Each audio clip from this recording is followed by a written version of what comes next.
ఓం శాంతి. ఈరోజు ఆగస్టు 27వ తేదీ 2026. శివబాబా వినిపించిన మురళి సారాంశము. మధురమైన పిల్లలు, ఇప్పుడు ఈ అనంతమైన పురాతన ప్రపంచం వినాశనం అవ్వనున్నది. కొత్త ప్రపంచం స్థాపనవుతూ ఉంది. అందువలన కొత్త ప్రపంచంలోకి వెళ్ళేందుకు పవిత్రులుగా అవ్వండి అంటున్నారు బాబా. ప్రశ్న: మనుష్యుల బుద్ధికి తోచని పరమాత్మను గురించిన ఏ అద్భుతమైన విషయం పిల్లలైన మీకు తెలుసు? సమాధానం: ఎలాగైతే ఆత్మ జ్యోతిర్బిందువో అలాగే పరమాత్మ కూడా అతి సూక్ష్మమైన జ్యోతిర్బిందువు అని మీరంటారు. ఈ అద్భుతమైన విషయాలు మనుష్యుల బుద్ధిలోకి తోచవు. కొంతమంది పిల్లలు కూడా ఈ విషయంలోనే తికమక పడతారు. బాబా అంటారు, పిల్లలు తికమక పడకండి. ఒకవేళ చిన్న రూపంలో గుర్తుండకపోతే పెద్ద రూపంలోనే స్మృతి చేయండి. స్మృతి అయితే తప్పకుండా చేయాలి అంటున్నారు బాబా. ఈరోజు పాట: రాత్రి ప్రయాణికుడా అలసిపోవద్దు. మంచిది. మధురాతి మధురమైన అపురూపమైన పిల్లలకు తల్లి తండ్రి బాప్దాదాల యొక్క ప్రియ స్మృతులు మరియు గుడ్ మార్నింగ్. ఆత్మిక తండ్రి ఆత్మిక పిల్లలకు నమస్తే. ఆత్మిక పిల్లలు ఆత్మిక తల్లి తండ్రికి ప్రియ స్మృతులు, గుడ్ మార్నింగ్ మరియు నమస్తే నమస్తే. ధారణ కొరకు ముఖ్యమైన సారం. మొదటి పాయింట్: 84 జన్మల నాటకం ఇప్పుడు పూర్తి అవుతుంది. తిరిగి ఇంటికి వెళ్ళాలి.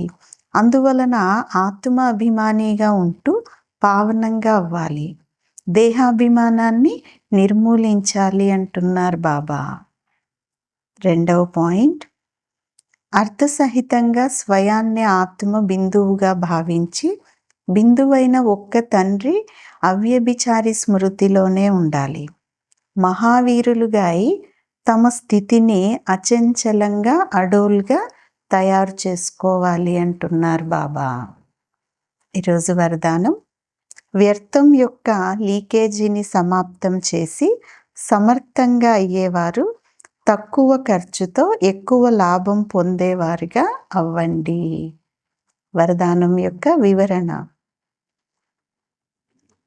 సంగమ యుగంలో బాప్దాదా ద్వారా ఏ ఖజానాలైతే లభించాయో ఆ సర్వ ఖజానాలను వ్యర్థంగా పోకుండా కాపాడుకుంటే తక్కువ ఖర్చుతో ఎక్కువ లాభం అనేది పొందేవారుగా అయిపోతారు. వ్యర్థం నుండి రక్షించుకోవటం అనగా సమర్థంగా అవ్వటము. ఎక్కడ సమర్థత ఉంటుందో అక్కడ వ్యర్థంగా పోవడం అనేది జరగనే జరగదు. ఒకవేళ వ్యర్థం యొక్క లీకేజీ ఉంటే ఎంత పురుషార్థం చేసినా కష్టపడినా శక్తిశాలిగా అవ్వలేరు. అందువలన లీకేజీని చెక్ చేసి సమాప్తం చేస్తే వ్యర్థం నుండి సమర్థులుగా అయిపోతారు అంటున్నారు బాబా.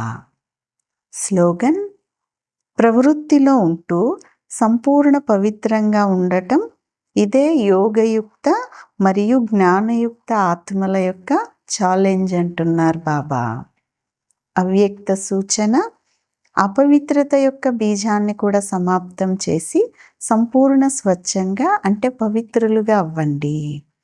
పరమాత్మ జ్ఞానంలోని నవీనతయే పవిత్రత. అగ్ని దూది కలిసి ఉండి కూడా అగ్ని అంటుకోదు అని నషాతో ఉంటారు కదా.